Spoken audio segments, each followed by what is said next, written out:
열광하는 디지털 화폐, 비트코인과 알트코인, 그리고 전통적 강자 달러와 금. 과연 어떤 것이 진짜이고 어떤 것이 가짜일까요? 1971년 미국은 금본위제를 끝냈습니다. 금본위제라는 건 달러를 들고 가면 정해진 비율로 금으로 바꿔주는 제도였습니다. 쉽게 말해 달러는 일종의 금 보관증이었던 거죠. 당시 비율은 35달러는 금 1온수로 고정돼 있었습니다. 하지만 문제가 있었습니다. 2차 세계대전을 치르면서 미국은 전쟁 비용을 대느라 엄청난 달러를 세계에 풀어버렸습니다. 2차 세계대전이 끝난 뒤에도 미국은 한국전쟁, 베트남전쟁 같은 군사개입과 마셜 플랜 같은 해외 원조에 막대한 달러를 쏟아부었습니다. 게다가 1960년대 후반 미국은 무역적자와 재정적자에 빠졌습니다. 달러는 넘쳐나는데 그 달러를 받았던 나라들이 하나둘씩 달러 말고 금으로 바꿔달라고 요구하기 시작한 겁니다. 프랑스 드골 대통령은 심지어 군함까지 동원해 달러를 금으로 바꾸기 위해 미국에 압박을 가했습니다.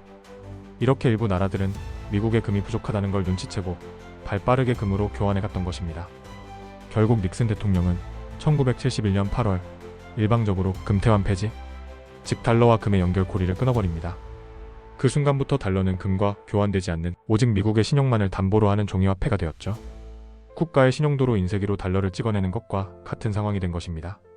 달러는 여전히 세계 기축 통화로 쓰이고는 있지만 금본위제 시절과 달리 장기적으로는 통화 공급이 계속 늘어나고 그 결과 구매력 하락과 인플레이션을 피할 수 없게 된 겁니다. 이렇게 인쇄기로 마음껏 찍어낼 수 있는 종이 화폐에 대해 사람들은 점점 불신하기 시작했습니다. 왜냐하면 발권기관인 국가가 필요할 때마다 돈을 풀어버리면 내가 가진 돈의 가치는 계속 줄어들 수밖에 없기 때문이죠. 이 사실을 아는 사람들은 결국 믿을 건 금밖에 없다며 금을 더 중요하게 생각했습니다. 하지만 금에는 치명적인 단점이 있었습니다. 금은 보관이 어렵고 이동이 불편했습니다. 무엇보다 집에 두면 도둑이나 강도의 표적이 되기 쉽고 안전하게 지키기가 쉽지 않았습니다. 그래서 은행 금고에 보관하거나 해외로 운송했는데 이마저도 막대한 비용과 시간이 들었습니다. 무겁고 나누기도 힘들고 현대 사회의 빠른 거래 속도에는 맞지 않는 한계가 있었던 겁니다. 이런 상황에서 2009년 전혀 새로운 개념이 세상에 등장합니다. 바로 디지털 화폐 비트코인입니다.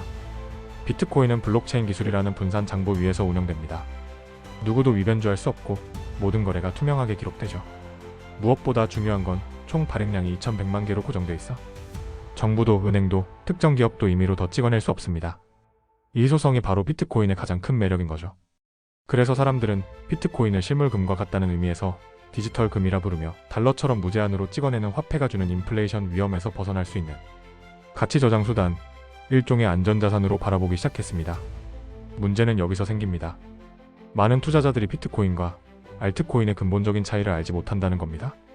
비트코인은 발행량이 고정돼 있어 누구도 임의로 공급을 늘릴 수 없습니다.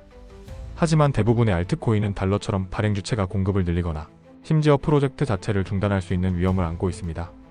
그래도 달러는 국가의 신용도를 바탕으로 하지만 알트코인은 개인이나 집단이 만든 것에 불과합니다. 즉 국가처럼 세금이나 법적 강제력이 뒷받침되는 게 아니라 담보할 신용도가 부족하다는 점이 치명적입니다. 그렇다면 질문이 생기죠. 개인이나 집단은 왜 굳이 화폐를 발행하려 하는 걸까? 과거에도 발행자가 이익을 챙기기 위해 화폐를 만든 사례는 많았습니다. 대표적인 예가 19세기 미국의 와일드캣 은행권입니다. 당시 미국은 중앙은행 제도가 제대로 자리 잡지 못했기 때문에 수천 개의 지방 은행이 저마다 자체 화폐를 발행했습니다. 겉으로는 거래 편의를 내세웠지만 실제로는 은행이 신요리지와 자금 조달 효과를 노린 것이었습니다. 신요리지를 쉽게 말하면 만원짜리 지폐를 만드는데 실제로 100원이 든다고 해봅시다. 그럼 1만원에서 제작비 100원을 뺀 나머지 9,900원이 발행기관의 이익이 되는 겁니다. 실제 비용은 거의 없는데 액면가만큼 새로운 가치를 창조해내는 셈이죠. 엄청난 권력과 이익이 뒤따를 수밖에 없었습니다. 게다가 그 지폐가 널리 쓰이면 은행은 거래 수수료와 금융 영향력까지 줄 수 있었습니다. 하지만 문제는 신뢰였습니다. 발행은행이 망하는 순간 그 은행권은 순식간에 휴지 조각으로 변해버렸습니다. 발권기관은 막대한 이익을 챙겼지만 그 화폐를 쓰던 사람들은 반대로 큰 피해를 입었던 겁니다. 이것이 개인이나 집단 혹은 정부가 화폐 발행을 멈추지 못하는 가장 큰 이유입니다. 그렇다면 알트코인은 발행하는 이유는 어떨까요? 바로 미국의 와일드캣 은행권과 같은 맥락입니다. 코인 개발 비용은 얼마 들지 않지만 액면가를 크게 붙여 팔면 나머지 차익, 즉 신요리지가 발행자에게 돌아갑니다.